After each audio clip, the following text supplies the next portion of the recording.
Lesson number 13 sir Alexander Fleming. आज इस video में हमारे जो पैराग्राफ्स रह गए थे उनको हम करेंगे and I am very hopeful कि आपका ये चैप्टर आज ख़त्म हो जाएगा।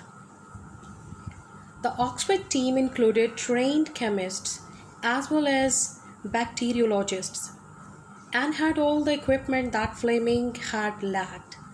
Yet it was a long, hard struggle before they succeeded in producing a practical concentration of penicillin. The first human cases were treated in 1941, and the problem then became a matter of production. Oxford team में तरबियत याफ्ता दवा साज़ों के साथ साथ माहिरीन जरासीम भी शामिल थे और उनके पास वो सारा सामान था जिसकी फ्लेमिंग के पास किल्लत थी या फ्लेमिंग के पास नहीं था। फिर भी पेनिसिलिन की मुफीद ख़ास शक्ल बनाने में कामयाब होने से कबल इन्हें एक ख़ास तवील सरतोड़ कोशिश करना पड़ी। ठीक है, 1941 में पहली बार इंसानों का इलाज किया गया और फिर इसकी पैदावार का मामला मसला बन गया। अब यहाँ पर पहले जो हमने देखा था कि फ्लेमिंग ने पेनिसिलिन तो ढूंढ ली कि ये पेनिसिलिन है और ये इंसानी जिस्म के लिए फ़ायदेमंद है, ये जरासीमों को मारने के लिए फ़ायदेमंद है।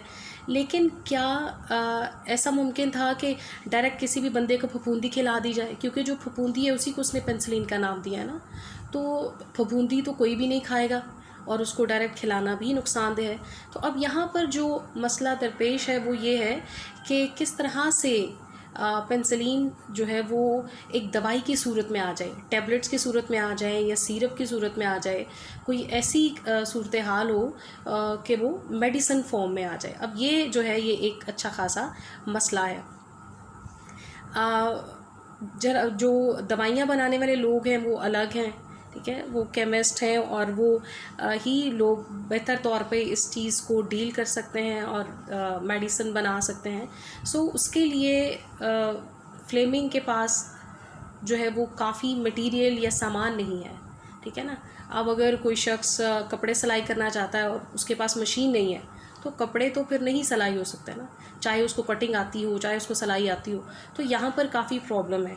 अब यहाँ पर क्या हुआ कि ऑक्सफोर्ड टीम एक बना दी गई, ऑक्सफोर्ड टीम के नाम से एक टीम तैयार कर दी गई जिसका काम ये था कि जो दवाई है वो उसको तैयार किया जाए, पेनिसिलिन जो है वो ख़ास शक्ल में लाई जाए।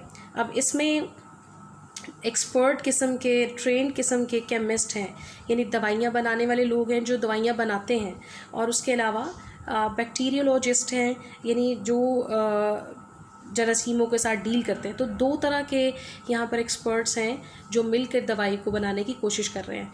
लेकिन ये कोई आसान काम नहीं था। इन्हें पेनिसिलिन बनाने तक, यानी दवाई बनाने तक बेपनाह मेहनत करना पड़ी और बहुत ज़्यादा एफ़र्ट करना पड़ी और बहुत सारे मसाइल का सामना भी करना पड़ा। क्योंकि जब कोई काम किया जाता तो ऐसा नहीं होता आपने सोचा और 2 मिनट में वो काम हो गया, न जाने कितनी दफ़ा वो फेल हुए होंगे, ठीक है। तो इसके बाद जाके पेनिसिलिन जो है वो अपनी फॉर्म में आई। One of the Oxford team went to America where new methods of manufacture were discovered. And in 1943, penicillin reached the 8th Army in Egypt. In the words of Viscount Montgomery of Montgomery, the healing of war wounds was revolutionized. Penicillin arrived just in the time to save countless lives. It was easily the strongest weapon yet forged in the fight against disease. Oxford की एक team America गई जहां पैदावार के नए तरीके दरियाफ्त किए गए, ठीक है, यानी किस तरह से जो दवाई है उसको नए अंदाज में, जदीद अंदाज में बनाया जा सकता है। और 1943 में पेनिसिलिन मिस्र में 8th आर्मी के पास पहुंच गई।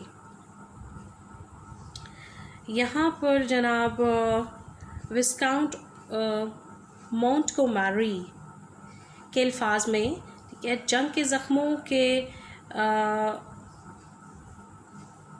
होने में इनकलाब बर्पा हो गया, ठीक है, यानी ठीक होने में, हील होने में का मतलब है क्योर होने में, यानी पेंसिलिन की दरियाफ्त से जो ज़ख्मी लोग थे जंग में, उनसे एक इनकलाब बर्पा हो गया, ठीक है। जो पहले हमने सूरत हाल देखी कि साइंटिस्ट और डॉक्टर्स, जितने भी कंसर्न लोग थे, उन्होंने हर तरह का मेथड आजमाया, हर वो मेथड जो वो जानते थे उससे कोई भी इनको अफाका नहीं हुआ। उल्टा ये हुआ कि जरासीम जो है वो मल्टीप्लाई होना शुरू हो गए और जो मरीज़ है वो धड़ाधड़ मरने शुरू हो गए।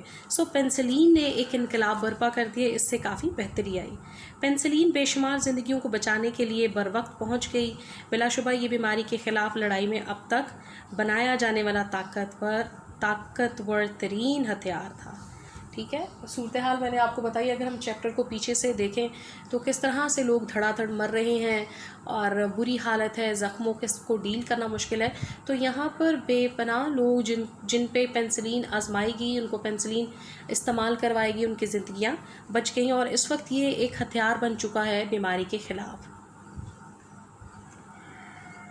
While penicillin was being hailed as the wonder drug, the name of its discoverer was hardly known outside the medical profession. अब यहाँ पर पेंसिलिन का बड़ा इस्तकबाल हुआ जी। पेंसिलिन एक दवाई है जो जादुई है, हैरान कुन है और ये है और वो है, यानी इसको काफ़ी ज़्यादा अप्रिशिएट किया गया, लेकिन किसी को ये नहीं पता कि इसका दरियाफ्त करने वाला कौन है। अब कहाँ नहीं पता, यानी मेडिकल के लोगों को तो पता है, ठीक है। मेडिकल का जो सर्कल है, मेडिकल में जो काम करने वाले साइंटिस्ट हैं, बैक्टीरियोलॉजिस्ट हैं, केमिस्ट हैं, प्रोफेशनल हैं, उन सबको पता है, लेकिन इससे बाहर एक आम बंदा जो है उसको नहीं पता कि ये किसने तलाश की और ये इसका सेहरा किसके सर जाता है। Then sir Almorth Wright wrote a letter to the Times telling the world who had made the discovery. फिर यहाँ पर सर आलमॉर्थ राइट हैं जिन्होंने एक ख़त लिखा द टाइम्स अखबार का नाम है, और उसमें बताया कि किस शख्स की ये डिस्कवरी है। एंड फ्लेमिंग बिकेम फेमस, और इसके बाद जो फ्लेमिंग है वो एक मशहूर शख्सियत बन गया।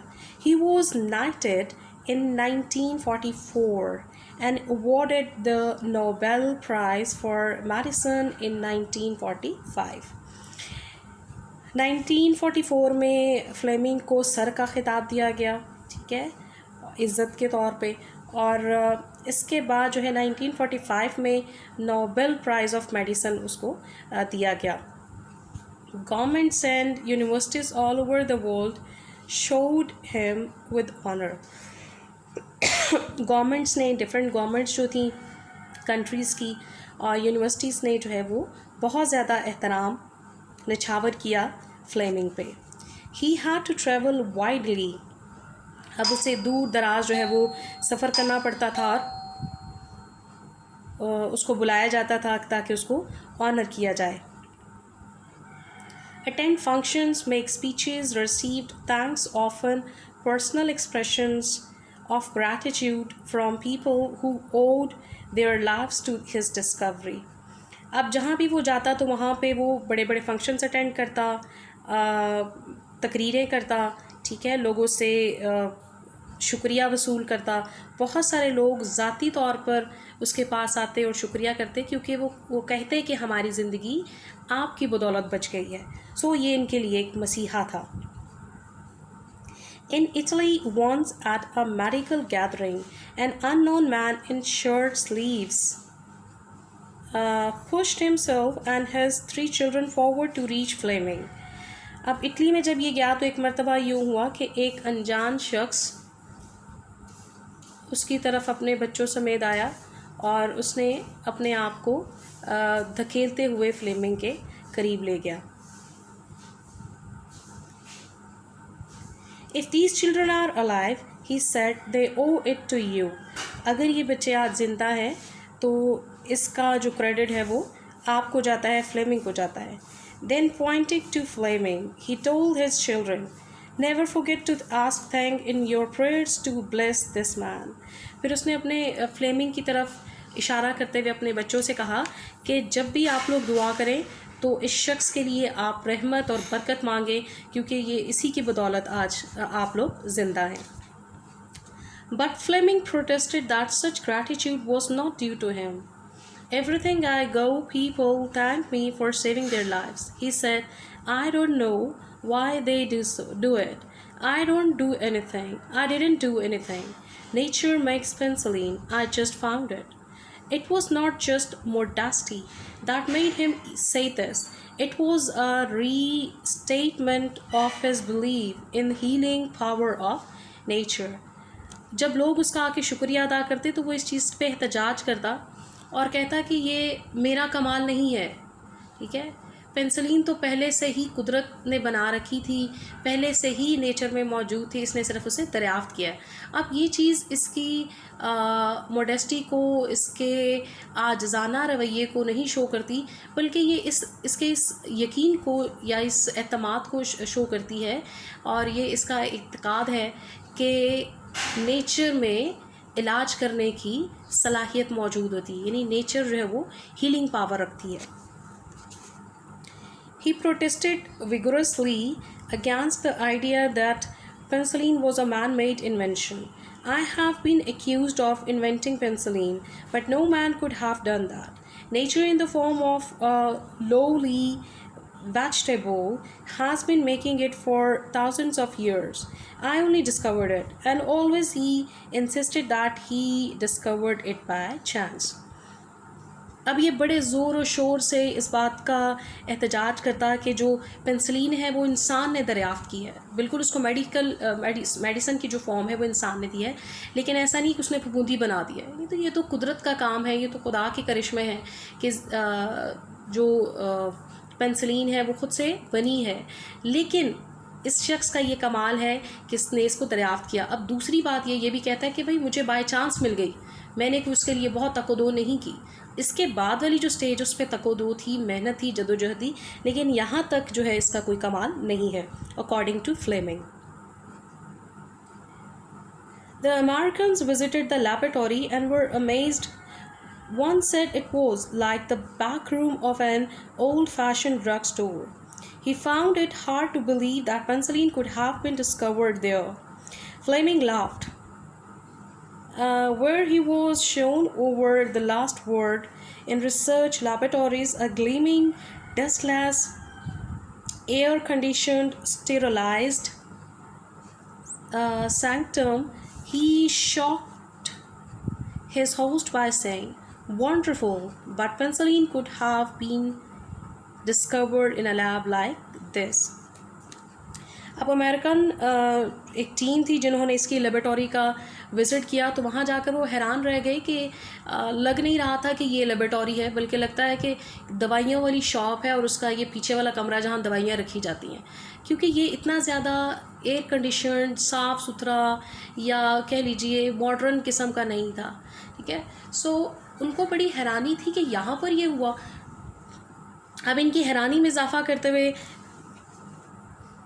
फ्लेमिंग ने कहा कि ये इसी जगह पर मुमकिन था. ठीक है ना, जहाँ पर बहुत ज़्यादा प्रोटेक्टिव किस्म का एटमॉस्फेयर है, वहाँ से कहाँ पर पेंसिलिन किसी के किचन से फफूंदी किसी के किचन से आके इसकी प्लेट पर गिरती. ठीक है, तो उसके लिए ऐसा ही एटमॉस्फेयर और ऐसा ही कमरा और ऐसी ही जगह दरकार थी, और यहीं पर पेंसिलिन को दरियाफ्त होना था.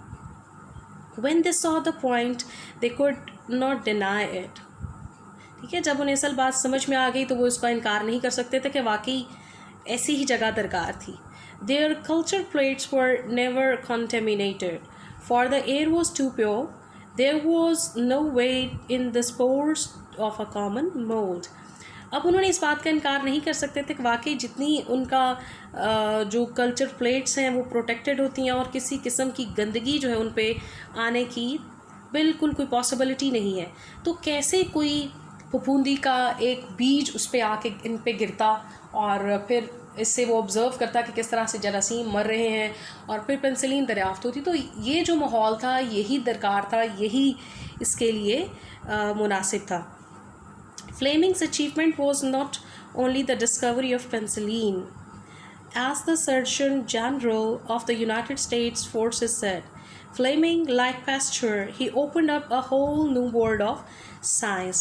अब फ्लेमिंग का कारनामा सिर्फ ये नहीं है कि उसने पेंसिलिन की दरियाफ्त कर ली, ठीक है, बल्कि एक यूनाइटेड स्टेट्स का एक सर्जन है जो ये कहता है कि फ्लेमिंग ने पास्टर की तरह सिर्फ ये नहीं कि दरियाफ्तें की और लोगों को फ़ायदा पहुंचाया, बल्कि उसने साइंस की पूरी दुनिया को एक नया रास्ता दे दिया है, ओपन कर दिया है कि नए लोग आएँ और नई डिस्कवरीज़ करें और यहाँ पर सब कुछ नया हो, नई सोच एक डेवलप करना सबसे बड़ी बात है. He founded the antibiotic that is growth inhibiting treatment of disease. He provoked others to seek new antibiotics and all research workers to be on the looking out for them, particularly in molds and fungi. And out of these researches, which but for Fleming would not have been started, came new drugs made by nature and at last discovered by man, of which the best known at present is क्या है जी ये streptomycin. Okay, इसने जरासीम मारने वाली अद्वियात की बुनियाद रखी, यानी जरासीम के नशोनुमा को रोकथाम करके बीमारी का इलाज करना, ठीक है.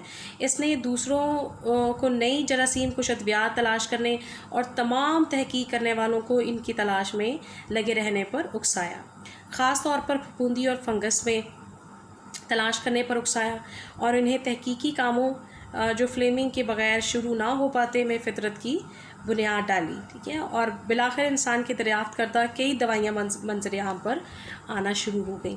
अब इसकी जो according to the science people सबसे बड़ी अचीवमेंट है वो ये है कि इसने बहुत सारे जो अपने पीछे आने वाले साइंटिस्ट और केमिस्ट और इस तरह के जो लोग थे उनको उकसाया कि आप रिसर्च करें, मज़ीद ढूँढें कि किस तरह से मज़ीद दवाइयाँ और इंसान को फ़ायदा पहुँचाने वाली जो चीज़ें हैं उन पे काम किया जा सकता है, ठीक है. सो ये एक मोटिवेटिंग एजेंट बन गया, ठीक है. ये एक आइडियल बन गया जिसने बहुत सारे लोगों को नई चीज़ें दरियाफ्त करने पर आमादा किया, उकसाया.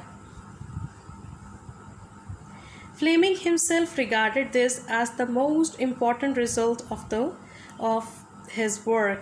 अब फ्लेमिंग ख़ुद भी ये समझता था कि जो काम इसने किया है इसमें सबसे जो चीज़ अहम है वो यही है कि इसने साइंस की दुनिया में एक खलबली मचा दी, एक हलचल मचा दी और अब साइंस जो है वो मज़ीद डिस्कवरी पर और मज़ीद काम पर लग गई है, ठीक है ना. साइंस को रुकना नहीं चाहिए, साइंटिस्ट को रुकना नहीं चाहिए, तो ये इसकी बहुत बड़ी डिस्कवरी है.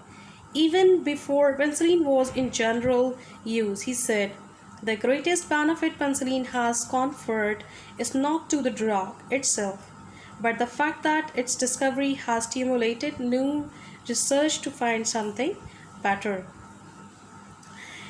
इसके अपने अल्फाज ये हैं कि पेंसिलिन का सबसे बड़ा फ़ायदा ये नहीं हुआ कि इसने बीमारियों पर कंट्रोल पा लिया है और इसने जो है वो बाकी जो मेडिकल के मसाइल हैं ट्रीटमेंट्स के हवाले से उनको इसने डिस्कवर कर लिया है, उसको इन्होंने काबू पा लिया है, बल्कि इसकी सबसे बड़ी जो डिस्कवरी है वो ये है कि इसने तहकीक के नए रास्ते खोल दिए हैं, नए लोगों को मोटिवेट किया है कि वो नया कुछ करें. अब आप देखें कि अगर हम थोड़ा सा पीछे जाएं तो पहले कार्बोलिक एसिड, आयोडीन और इस तरह की जो मेडिसिन्स थी वो थी. सो अगर रिसर्च ना की जाती, मज़ीद आगे ना बढ़ा जाता तो पेंसिलिन दरियाफ्त ना होती, क्योंकि उस वक्त इन मसाइल का जो हल है वो उनसे नहीं हो रहा था. ना तो कार्बोलिक एसिड फ़ायदेमंद था और ना ही आयोडीन, ठीक है. इसी तरह से हो सकता है और उसके बाद भी बहुत सारी मेडिसिन्स बनी, तो ये जो मेडिसिन्स बन रही थी ये वक्त के साथ साथ बेकार होती जा रही थी, ठीक है. इनका कोई फ़ायदा नहीं था और उनसे ना ही इंसान को कोई फ़ायदा पहुंच रहा था. सो क्या चीज़ ज़रूरी थी कि कोई नई मेडिसिन बेटर फॉर्म में, बेहतर फॉर्म में ढूंढी जाए. आज अगर आप देखें तो पेंसिलिन शायद यूज़ हो रही है या नहीं हो रही, लेकिन बहुत जदीद दवाइयाँ, बहुत जदीद जो चीज़ें हैं उनको फ्रीक्वेंटली यूज़ किया जा रहा है. अब जिसका फ़ायदा ये कि अगर रिसर्च रुक जाती तो आज आप इतना क्विकली हील ना होते, सर्जरी में भी आप देख लें, बड़े से बड़ा ऑपरेशन, दिल का ऑपरेशन, दिमाग का ऑपरेशन और हमारे जिस्म के जितने भी चीज़ें उनका ऑपरेशन बड़ा ईजीली हो जाता है, ठीक है ना। आपको ये प्रॉब्लम नहीं होती कि खुदा न खास्ता जरासीम आके अटैक कर लेंगे या जो सर्जन है उसके हाथों से ही आपके अंदर कोई मसला चला जाएगा। सो ये सारा का सारा जो क्रेडिट है that goes to Fleming and Pasteur और जैसे बहुत सारे scientist. Sir Alexander Fleming died in 1955 at the age of 73. He walked till never die.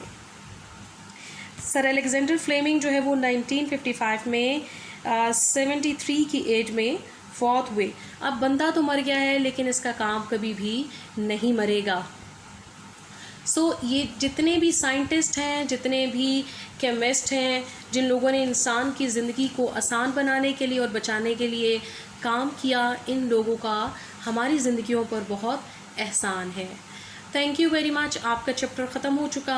आप नेक्स्ट वीडियो में हम इसके क्वेश्चन आंसर्स को डिटेल से डिस्कस करेंगे।